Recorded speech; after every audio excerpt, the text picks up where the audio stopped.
Good morning students. आप लोगों के लिए फिर से एक नया वीडियो लेके आए हैं। सॉरी लेट हो गया आप लोगों को। अल्टरनेट डे में आपके लिए मैं होमवर्क लेके आऊँगा और कुछ कुछ क्वेश्चंस लेके आऊँगा, ठीक है, जो आप प्रीवियस ईयर क्वेश्चन पूछा हुआ है, ऑब्जेक्टिव्स लेके आऊँगा, ठीक है। तो आप लोग उसको देखिएगा और साथ लास्ट में आपको होमवर्क बताएंगे कि आपको करना क्या है, ठीक है। तो आज से हम लोग स्टार्ट कर रहे हैं। जो इससे पहले मैंने डाला था आप लोगों ने आई होप पूरा किया होगा। तो चलिए आज कुछ ऑब्जेक्टिव पढ़ते हैं, लगभग 40 क्वेश्चन होगा, 40 से 45 क्वेश्चन होगा। देखते हैं, उसके बाद होमवर्क आपको बताएंगे क्या हम लोग को पढ़ना है, ठीक है, आपको नेक्स्ट डे के लिए होमवर्क। तो सबसे पहला क्वेश्चन है दोस्तों, तो क्या है इसमें कि सभी जीव जंतु के लिए ऊर्जा का जो अंतिम स्रोत होता है वो क्या होता है? सूर्य होता है। यानी सूर्य से हम लोग को मिलता है विटामिन डी। यानी सबसे अधिक ऊर्जा का स्रोत, बड़ा स्रोत क्या है? तो सूर्य है, इस बात को याद रखिएगा। तलचट्टा में कितने जोड़े श्वास रंध्र होते हैं? जो सांस लेने का जो छेद होता है वो कितना होता है दोस्तों? तो 6 गो होता है। कितना होता है? तो 6 होता है, याद रखिएगा। तो जट्टा में जो सांस लेने के लिए कितने छेद होते हैं? उसमें 6 होते हैं। प्रकाश संश्लेषण की क्रिया होती है किसमें होती है? प्रकाश संश्लेषण की क्रिया तो याद रखिएगा, तो हरे पौधे में होती है। हरा पौधा अर्थात जिसमें क्लोरोफिल पाया जाएगा, ठीक है। हरा पौधा में क्या पाया था? क्लोरोफिल पाया जाता है, जिसके कारण पौधा जो होता है हरा भरा होता है। फ्लोएम द्वारा, ठीक है, ऊतकों फ्लोएम ऊतकों द्वारा कार्बोहाइड्रेट का परिवहन होता है। क्या चीज़ का परिवहन करता है? तो ग्लूकोज के रूप में परिवहन करता है। याद रखिएगा, फ्लोएम क्या करता है? तो कार्बोहाइड्रेट का खनिज लवण का परिवहन करता है। यानी किस रूप में खनिज लवण का? तो ग्लूकोज के रूप में। और जाइलम क्या करता है? तो जल, वाटर का परिवहन करता है, ठीक है, यानी जल का परिवहन करता है, ठीक है, जाइलम। कह किसकी उपस्थिति के कारण जो होता है पौधा का रंग हरा होता है? अभी बताएं आपको, क्लोरोफिल के कारण क्या होता है? वो हरा होता है, ठीक है।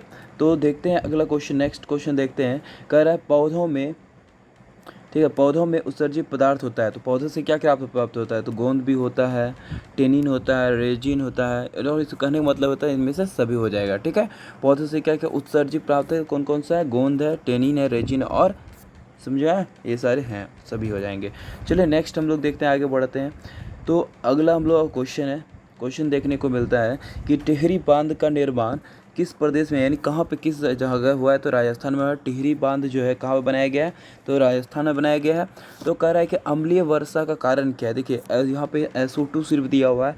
SO2 और NO2 आता है। क्या होता है? SO2 और NO2 के कारण होता है। किसके कारण होता है? SO2 NO2 के कारण होता है। किसके कारण होता है? तो याद रखिएगा, तो अम्लीय वर्षा किसके कारण होता है? तो SO2 और NO2 के कारण होता है, ठीक है। तो कह रहा समीकरण जो ये दिया हुआ, देखिए क्या हो रहा है कि H2 + O2 क्या बना रहा है? H2O। सिंपल से कहने का मतलब है कि अगर दोनों प्रोडक्ट दोनों जुट करके एक बना रहा है, इसको बोलते हैं संयोजन अभिक्रिया। वियोजन क्या कहता है? जैसे क्या हाइड दोनों टूट के अलग होता है, एक चीज़ से टूट के अलग अलग होता है, उसको वियोजन अभिक्रिया कहते हैं। जब उदासीनीकरण अभिक्रिया किसको कहते हैं? जब क्या होता है, अम्ल को भस्म के साथ अभिक्रिया कराते हैं तो क्या बनाता है? लवण और जल बनाता है। तो इस बात को याद रखिए, उसको कहेंगे उदासीनीकरण अभिक्रिया। अवक्षेपण अभिक्रिया किसको कहेंगे? जब कोई अलग पदार्थ प्राप्त होता है, उससे बेकार पदार्थ प्राप्त होता है, उसको अवक्षेप के रूप में, अवक्षेपण अभिक्रिया कहते हैं, ठीक है। जब दो कंपाउंड अभिक्रिया रिएक्शन करता है तो उसको क्या कहता है? अवक्षेप के रूप में मिलता है, उसको अवक्षेपण अभिक्रिया कहते हैं, ठीक है। तो कह रहा है ग्लूकोज का रासायनिक सूत्र क्या होता है? C6H12O6 होता है। क्या होता है? C6H12O6 होता है। सोडियम का परमाणु संख्या क्या होता है? 11 होता है। सोडियम का परमाणु संख्या कितना होता है?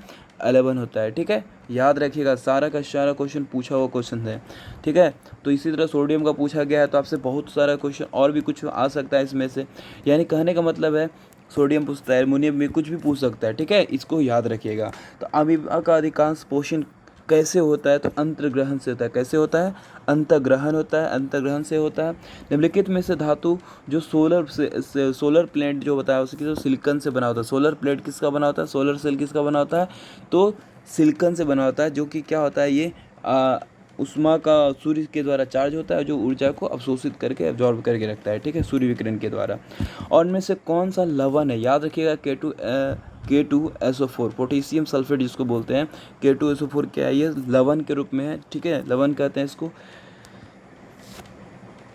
अब कह रहा है कौन सबसे भारी धातु कौन है। देखिए इसमें सबसे भारी धातु जो होता है ऑस्मियम होता है। क्या होता है, जिसको बोलते हैं शॉर्ट में ओएस, ऑस्मियम होता है। ऑस्मियम तो कहीं आपको ऑप्शन में दिया नहीं है, इसलिए इसका आंसर क्या हो जाएगा, यूरेनियम हो जाएगा। क्या हो जाएगा, यूरेनियम हो जाएगा। कहते हैं इथेन में कितने एक अणु अबंध होते हैं, तो याद रखिए इथेन में कितने होते हैं, तो 6 होते हैं। कितने होते हैं, C2H6 फार्मूला होता है। कितने अबंध होते हैं, तो 6 होते हैं। जब अगर मीथेन में पूछेगा तो क्या हो जाएगा, CH4, तो इसमें कितने आबंध हो जाएंगे, तो 4 हो जाएंगे। याद रखिएगा उसमें जुड़ने वाला। अब स्विच में जो तार लगाया, स्विच लगाए जाते हैं, किस में लगाया जाता है, तो गर्म तार में लगाया। स्विच किस में लगाया जाता है, तो गर्म तार में लगाया जाता है। ठीक है, तो हम लोग आगे बढ़ते हैं। आगे क्वेश्चन है कि निम्न में से अनवीकरणीय ऊर्जा स्रोत नहीं है, तो कौन कौन सा देखिए अनवीकरणीय ऊर्जा स्रोत, देखिए कहने का मतलब क्या कर रहा है, अनवीकरणीय ऊर्जा स्रोत नहीं है, नवीकरणीय स्रोत है। ये कौन, बायोगैस जो है ये नवीकरणीय स्रोत है। और नवीकरणीय स्रोत कौन कौन सा है, ठीक है। देखिए पेट्रोलियम, कोयला और प्राकृतिक गैस क्या है, ये सारे नवीकरणीय स्रोत हैं। अनवीकरणीय, ये क्या है, अनवीकरणीय स्रोत, सॉरी अनवीकरणीय। अनवीकरणीय का मतलब है जिसको आप पुनः तुरंत बना नहीं सकते हैं। ठीक है, इस बात को याद रखिएगा। और नवीकरणीय का मतलब होता है जिसको हम कुछ समय के बाद ख़त्म होने के बाद तुरंत उसको हम लोग बना सकते हैं। इस बात को याद रखिएगा। तो आज का आंसर क्या हो जाएगा, तुम लोग का बायोगैस हो जाएगा, जिसको हम लोग कभी भी बना सकते हैं। ठीक है, मनुष्य के वृक्क में किससे संबंधित है, वृक्क का संबंध किससे, वृक्क उत्सर्जन से संबंधित है। वृक्क का संबंध किससे है, तो उत्सर्जन से संबंधित है। हाइड्रा में क्या पाया जाता है, हाइड्रा में तो स्पर्शक पाया जाता है। क्या पाया जाता है, स्पर्शक पाया जाता है। हाइड्रा में क्या पाया जाता है, स्पर्शक पाया जाता है। प्रकाश की किरणें गमन करती है तो हमेशा सीधा रेखा में गमन करती है। किस में गमन करती है, सीधा रेखा में गमन करती है। याद रखिएगा, प्रकाश से रिलेटेड कुछ बात बताते हैं। प्रकाश जो होता है सीधी रेखा में गमन करती है। प्रकाश क्या, ऊर्जा का एक रूप होता है जिसको बोलते हैं फोटोन। क्या बोलते हैं हम लोग, फोटोन। और क्या कहते हैं इसको, हाँ, प्रकाश जो स्पीड होती है वो क्या होता है, 3 × 10⁸ मीटर प्रति सेकेंड होता है। क्या होता है, 3 × 10⁸ मीटर प्रति सेकेंड होता है। इस बात को याद रखिएगा। लेंस की क्षमता का मात्रक जो होता है वो डायफ्टर होता है, इसी को बोलते हैं प्रति मीटर। क्या बोलते हैं, प्रति मीटर बोलते हैं। ठीक है, तो याद रखिएगा लेंस की क्षमता का मात्रक क्या होता है, प्रति मीटर होता है। क्या होता है, प्रति मीटर, या क्या होता है, डायफ्टर होता है। ठीक है, तो अगला क्वेश्चन देखते हैं। और एक फॉर्मूला आता है P बराबर क्या होता है, 1/F होता है। याद रखिएगा डायफ्टर का फॉर्मूला, ये जो पावर लेंस की क्षमता का रिलेशन पूछ देता है, P बराबर क्या होता है, 1/F होता है। इसको याद रखिएगा। ठीक है, तो हम लोग अगला देखते हैं। कह रहा है किस रंग का विचलन जो होता है सबसे न्यूनतम होता है, तो याद रखिएगा लाल रंग का होता है। और बोलेगा सबसे अधिक तरंगधैर्य किस रंग का होता है, तो याद रखिएगा लाल। और सबसे कम तरंगधैर्य किसका होता है, तो वो होता है बैगनी का। और सबसे अधिक विचलन किसका होता है, उसका किसका होता है, तो विचलन होता है बैगनी का। ठीक है, इस बात को याद रखिएगा, बहुत इंपॉर्टेंट है। इंद्रधनुष में जो होता है, मान लीजिए ये प्रिज्म पड़े होंगे, इसमें 7 रंग में डिवाइड होता है। 7 रंग में होता है, 7 को कटता है। याद रखिए नीचे से क्या होता है, बेजानी पीनाला, यानी लाल जो होता है ऊपर होता है, सबसे नीचे क्या होता है, बैगनी होता है। और बीच वाला रंग कौन सा होता है, हरा होता है। यानी देखिए इसका ये अगर ये मान लें प्रिज्म बना लें, अगर वाइट रेज आएगा तो सबसे कम डेविएशन ऊपर लाल होगा, सबसे नीचे क्या होगा, बैगनी होगा। याद रखिएगा सबसे अधिक विचलन की बात करेगा तो बैगनी होगा, और सबसे कम विचलन की बात करेंगे तो लाल का होगा। जो सबसे जिसका कम विचलन होगा उसका तरंगधैर्य अधिक होगा, और जिसका विचलन ज़्यादा होगा उसका तरंगधैर्य कम होगा। इस बात को याद रखिएगा। ठीक है, चलिए देखते हैं आगे हम लोग। तो बैटरी कह रहा है कि बैटरी से किस प्रकार की धारा उत्पन्न होती है। याद रखिए बैटरी से हमेशा दृष्ट धारा उत्पन्न होता है। कैसा धारा उत्पन्न होता है, दृष्ट धारा उत्पन्न होता है। तो आवर्त सारणी के प्रथम वर्ग यानी पहला ग्रुप में कोई कैसा सदस्य होता है, तो क्षार धातु होता है। कैसा होता है, इसमें क्षार धातु होता है। ठीक है, और कह रहा है निम्नलिखित में से कौन सा प्राकृतिक साधन नहीं है। कौन सा प्राकृतिक साधन नहीं है, तो याद रखिएगा तो जीवधारी जो होता है वो प्राकृतिक साधन नहीं है। ये सारे वायु, जल और मिट्टी क्या है, ये प्राकृतिक साधन है। और प्रकाश के परावर्तन का नियम कितना होता है, 2 नियम होता है। और प्रकाश का अपवर्तन का भी 2 नियम होता है। इस बात को याद रखिएगा, है ना।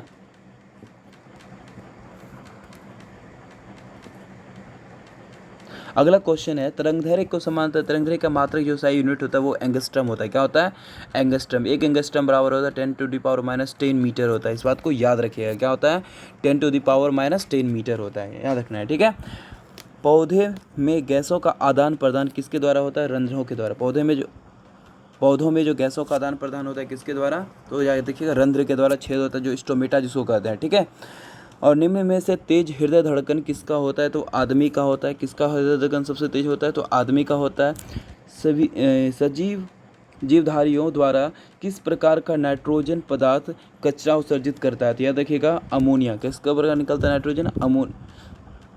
अमोनिया निकलता है। क्या निकलता है? अमोनिया निकलता है। याद रखिएगा सजीव जीवधारियों द्वारा किस प्रकार का नाइट्रोजनी पदार्थ कचरा के रूप में निकलता है? तो अमोनिया निकलता है।